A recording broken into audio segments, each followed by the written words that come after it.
Hello.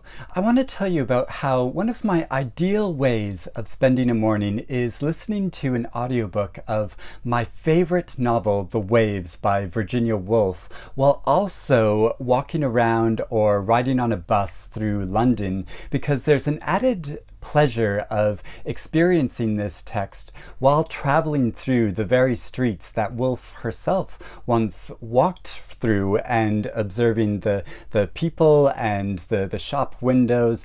And Woolf called this experience of observing a city while you're moving through it street haunting.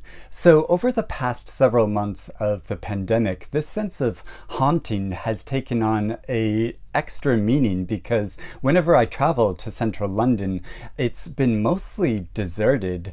So I've had a long fascination with Woolf and the Bloomsbury group, and I previously made a pilgrimage to Monk's House, and in London I often like to go to Tavistock Square, where the Woolfs had a residence for quite a while, and there's a statue there dedicated to Woolf. But it wasn't until I read Francesca Wade's fascinating and artful group biography called Square Haunting that I became aware of Mecklenburgh Square, which is an area just on the edge of Bloomsbury. So when I read this book a couple of months ago, I took a trip into central London because I wanted to see this very special area that she's writing about in this book. And at the time that I went there, London was experiencing a rare snowstorm, which barely ever happens. And I took some footage of this journey while I was there. So I thought I would share that with you while talking about the experience of reading this book, and hopefully it'll bring the book alive for you in a different way rather than me just sitting here talking to you about it, and also convey this very eerie experience I had walking through the nearly deserted streets of London while it was snowing. So I think it's bold that Wade begins her book with the partial destruction of the square she's writing about. In 1939, Virginia and Leonard took up a lease at 37 Mecklenburgh Square after the noise of nearby construction work at Tavistock Square got to be too much for their nerves.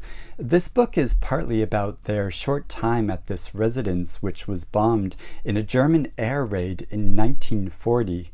Luckily, the Woolfs weren't in the building when the bomb hit, but Virginia had to dig through the rubble to save her diaries. Wade's book is also about the sometimes intersecting lives, careers, and interests of four other trailblazing female academics and writers who also resided in this square at different periods of time during the early 20th century. These accounts are skillfully organized in a way that tunnels back not only through their personal histories, but how they contributed to the intellectual and political battle for gender equality. Of course, this area of central London is littered with literary landmarks, which I couldn't help noticing as I made my way to Mecklenburgh Square. It felt especially poignant passing by Charles Dickens' former residence, as some of his short stories and A Christmas Carol really popularized this image of snowy London, though it rarely snows in the capital these days. But during Dickens' childhood, London experienced some of the coldest and snowiest winters England had experienced in many decades. When I finally got to Mecklenburgh Square, it was a pleasure to find plaques dedicated to some of the personalities Francesca Wade discusses in her book, though there's not one here dedicated to Woolf, since her building was bombed in the war. I hadn't encountered many of these other fascinating women before, but after reading Wade's succinct and compelling accounts of their lives, I'm keen to read their work and know more about them. They include H.D., a pen name created by Ezra Pound for the modernist poet and novelist Hilda Doolittle. She lived at number 44 and was associated with the early 20th century avant-garde movement, and her prose writing is a curious blend of fiction and memoir that Wade pieces through in an interesting way. She also writes about the detective novelist Dorothy L. Sayers, who lived in the same building that H.D. had previously inhabited. There's no plaque to her in Mecklenburgh Square, but there is one a few streets away at 24 St. James Street, as she lived here between 1921 and 1929. She was a student of classical modern languages, but she's mainly known for writing popular mysteries. She was very pragmatic about writing this genre fiction for money and to achieve her independence, but also to incorporate some of her political and feminist ideas. Wade also writes about the classicist and translator Jane Ellen Harrison, who lived at number 11 during the last 2 years of her life, though there's no plaque for her there.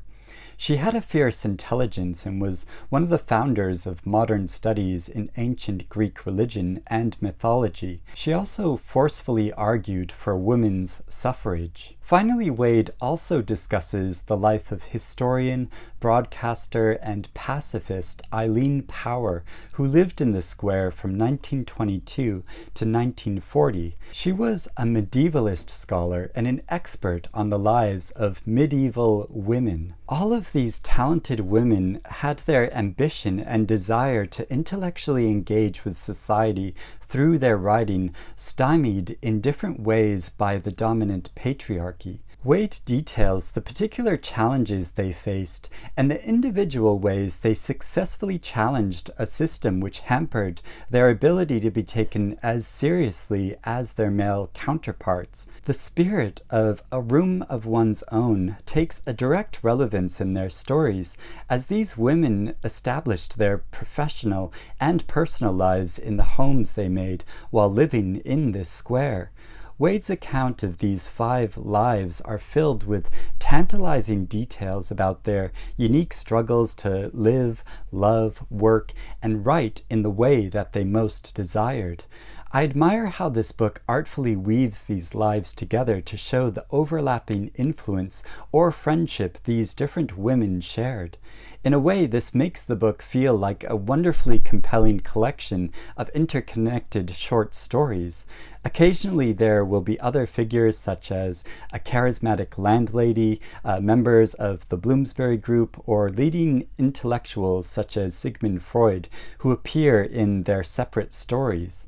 It brings this physical location to life as you see the series of coincidences and incidents in common which formed the web of experience these women shared, rather than viewing their individual lives as a collection of self-contained historical studies. It was moving to look at the plaques dedicated to these different women while imagining how they lived in these stately old buildings and walked these streets. And could they ever have guessed that a silly man in the year 2021 would be twirling around the square, imagining their lives in the middle of a snowstorm? Of course, the weather further enhanced the feeling of haunting and made me feel like a ghost while pondering the exuberant experience of reading Wade's group biography. This book was such a pleasure to read, and I'd highly recommend it to anyone interested in early 20th century literature, scholarly thought, and feminism, or, of course, for anyone compelled to mentally haunt this historic area of London.